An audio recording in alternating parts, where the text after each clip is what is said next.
Order na tayo. Si Kuya merong chicken. Don. Kami magpa-perform. Small one. Star fruit, custard. Xiaolong bao, hindi pa na. Meron siyang peanut. Hello guys, and we are back at Ximending area. Itong video na to is nakafocus lang sa mga street foods dito sa Ximending. Tara, samahan nyo ako. Iisa-isahin natin kung ano man yung mga pagkain dito. Itatry natin and hopefully matikman natin lahat. So tara guys, samahan nyo ako. Let's go. Ang una natin gagawin guys is hahanapin natin yung mga pagkain na ino-offer dito sa Ximending. Kung ano man yung makita natin, bilhin na natin agad. So itatry natin.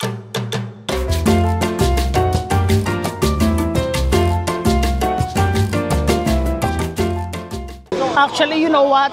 Tara, pumila na tayo dito sa Xinfutang.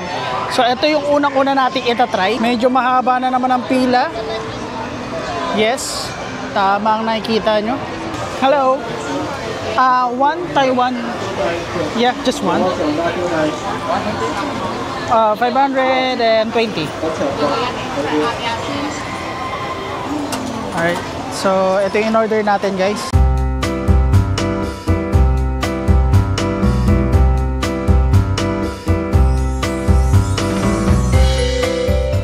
So, tara guys, let's see the hype kung may kakaiba bang lasa dito or usual na tilang din. So, let's see. Saan ba tayo pwedeng pumwesto? Hanap muna ako ng magandang pwesto guys para makapag-start na tayo. Ay, bakal ba to? Ay, perfect. Ayan. Okay. So, guys, tara. Uy! Parang naamoy ko na stinky tofu. Pero mabango siya para sa akin. But anyway, let's start first at Xinfutang, Taiwan.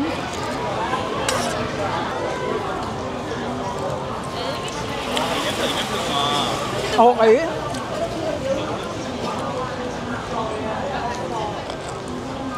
Ba't walang lasa? Baka kailangan haluin. Okay. So, sige, tara, haluin natin. Parang may nalalasahan akong, actually mainit sa ilalim. Baka yun talaga yung setup ng Xinfutang. Mainit sa ilalim, tapos malamig sa ibabaw. So, guys, unang-una sa lahat, huwag kayong magagalit sa akin, Kasi ito ay pawang personal na opinion lamang at feedback. So, tinikman ko kung meron ba siyang kakaibang lasa. Yung tipong unang higop mo pa lang, mapapasabi ka na, ay shit, ang sarap. For me, wala siyang pinagbago compared dun sa mga ibang milk tea. Same lang. Kumbaga parang, ang nalasahan ko dito is parang sinunog lang yung caramel. Parang kina-caramelize lang nila. And then, that's it. Pero, siguro, masasabi ko dito, ang nakapagpa-okay sa akin is hindi matamis itong tea na to. So, kumbaga, sakto lang. Maalat-alat na may konting pait. Hindi siya yung sobrang tamis katulad sa mga milk tea sa Pilipinas. I would say, 7/10 para sa akin to. So, yun yung totoong feedback guys walang eme yun, walang halong pambobola, ganyan. Walang halong dahil sa hype, ganyan. Hindi. Yun yung judge ko dito sa Xinfutang. But overall, masarap siya. Wala lang siyang parang masasabi mo na kakaiba siya. Bukod dun sa, compared dun sa mga natitikman nating milk tea sa Pilipinas. So, yeah, but still good. Parang feeling ko, nasa tapat ko na yung stinky tofu. Ito siya guys. Hindi ko sure, but let's see, tingnan natin. Ayan. Tara guys, pumunta na tayo sa stinky tofu. Let's go. Guys, ito nga yung stinky tofu.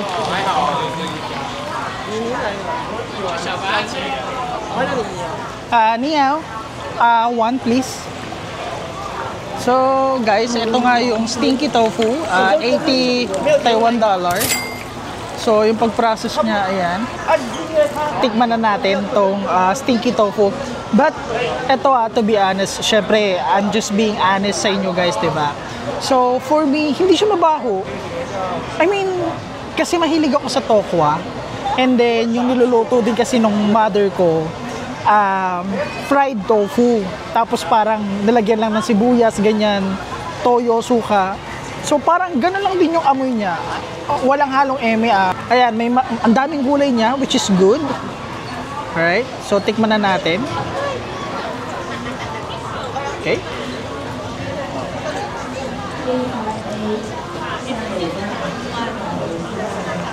Tikman natin yung gulay.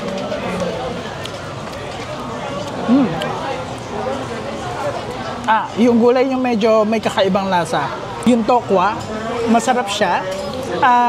Parang usual na tokwa na meron sa atin sa Pilipinas.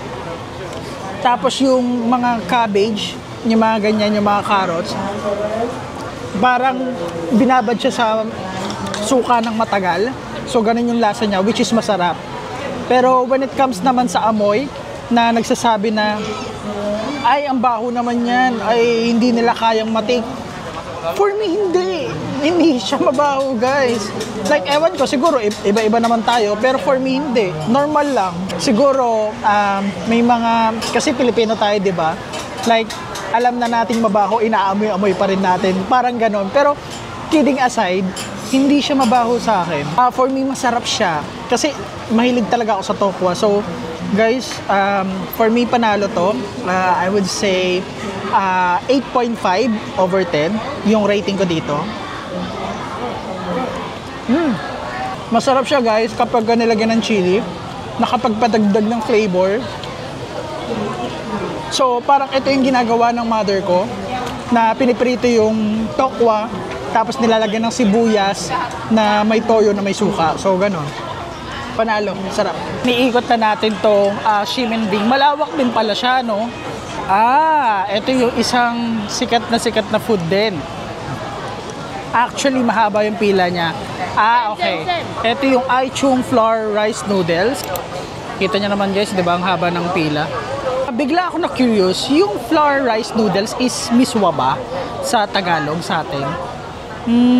Hindi ako sure eh. Pero, sige, tikman na lang natin guys. And since maraming pumipila, for sure, masarap. So, tignan natin guys. Ito pala yung price niya guys, kung makikita nyo. I-zoom in natin. 80 large, small 65. Ano yun? Frozen food. Okay. So, iba yun. So, merong large and merong small. Hi. One small please. For here. So, tara guys, tikman na natin tong Aichung flour rice noodles. And actually, parang nga siyang miswa. Sa itsura niya, hindi siya mukhang pansit. So, sa mga nakapag-Taiwan na, ano tong sahog niya? Ayan o, katulad yan. Ano yan? Seafoods ba yan, guys? Tikman muna natin. Okay.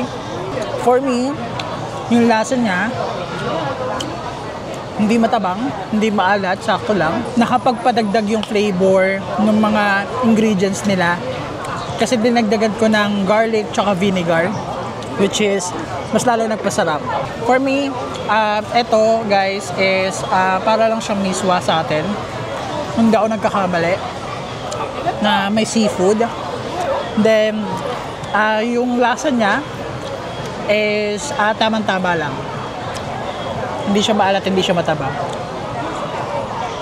So, guys, proceed na tayo sa next food trip. Since dito tayo nang galing, sa right side naman tayo pumunta. Dito sa area na to. Ang daming ang daming pwedeng bilhin dito. Mga souvenir, mga clothes, mga shoes, at kung ano-ano pa. Ay, mukhang nakikita ko na yung chicken. Si Kuya merong chicken. Kaya may ABC Mart din. So, I think diretsuhin lang natin to. Ano yun? Oh. Okay. Grilled beef. Okay. Taiwan is local food. Xiaolongbao. Ay, hindi pa natin natitikman yan, guys. So, ito pala yung Veikanzako. So, sa ilalim yan, guys, may kainan dyan na masarap. I think yung noodles yun na makapal. So, tsaka na natin yung itatry. Yung mga street foods lang muna yung susubukan natin.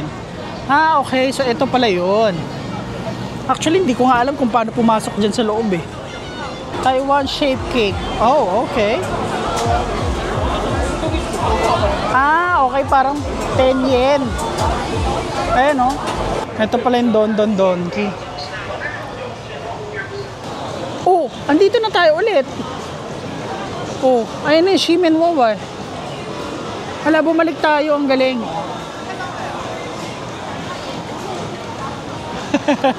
Bumalik tayo sa sa Shimenwa Hostel. Yung pala yung lusot nun, okay. Ngayon gets ko na. Guys, ang next naman natin is Star Fruit Ice. So, titikman naman natin to. Kaso wala siyang translation. Paano ko malalaman? Hindi ko alam. Oh. Hi, what's your bestseller? You want star fruit or pineapple? Pineapple. Pineapple you want eat or drink? Drink. Small, large? Small. Small, 35. Ito siya, guys. Star Fruit Ice. Since hindi ko maintindihan yung translation niya, yung ibig sabihin, sinabi ko na lang o tinanong ko na lang si ate ano yung bestseller nyo. So sabi Star Fruit tsaka pineapple. So sabi ko pineapple. Ano yun? Pineapple ba yun? For me guys, hindi siya pineapple lang. May halo siyang ibang prutas. Siguro yun yung Star Fruit. Okay. Baka yung sinabi ni ate, Star Fruit Pineapple. So ito ata yun guys, yung combination. Which is masarap. Ano nga ba ang Tagalog ng Star Fruit? Hindi ko din alam eh. Pero pineapple, oo. So, ang lasa niya guys, masarap, napaka-refreshing. Saktong-sakto siya sa mainit na panahon. So, if gusto nyong ma-refresh, pagkatapos ng matinding lakaran, pagkatapos ng maraming mga galaan, so pwede kayong pumunta dito guys sa Star Fruit Ice. Pwede nyo siyang i-search na lang sa Google para hindi kayo mahirapan. Kasi nung iniikot ko yung Ximending, medyo malawak din eh. So, much better i-search nyo. And then, yeah, if gusto nyo ma-refresh, tamang-tama to.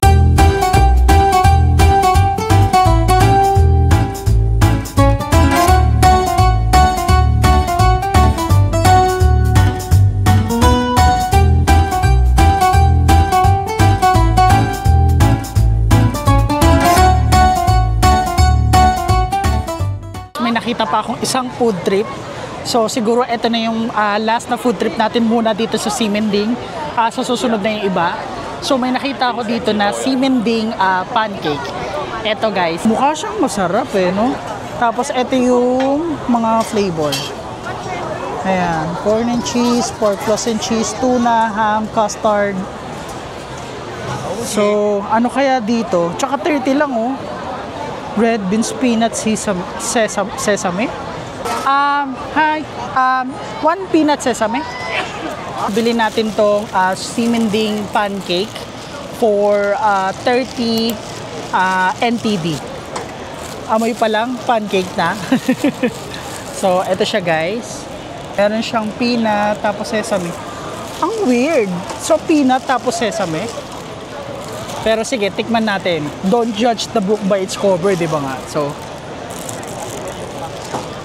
So, ang verdict dito, pancake na may peanut, na may sesame. That's it. Walang special. So, yun. As is siya, guys. Ayoko naman magsinungaling sa inyo. Ang sarap. Napakasarap. Pero, as is lang. There's nothing special. So that's it for today's guys. So kung nagustuhan at na-enjoy nyo tong video, so please support my YouTube channel. And marami pa tayong paparating na video na gagawin dito sa Taiwan. So yun lang. Bye!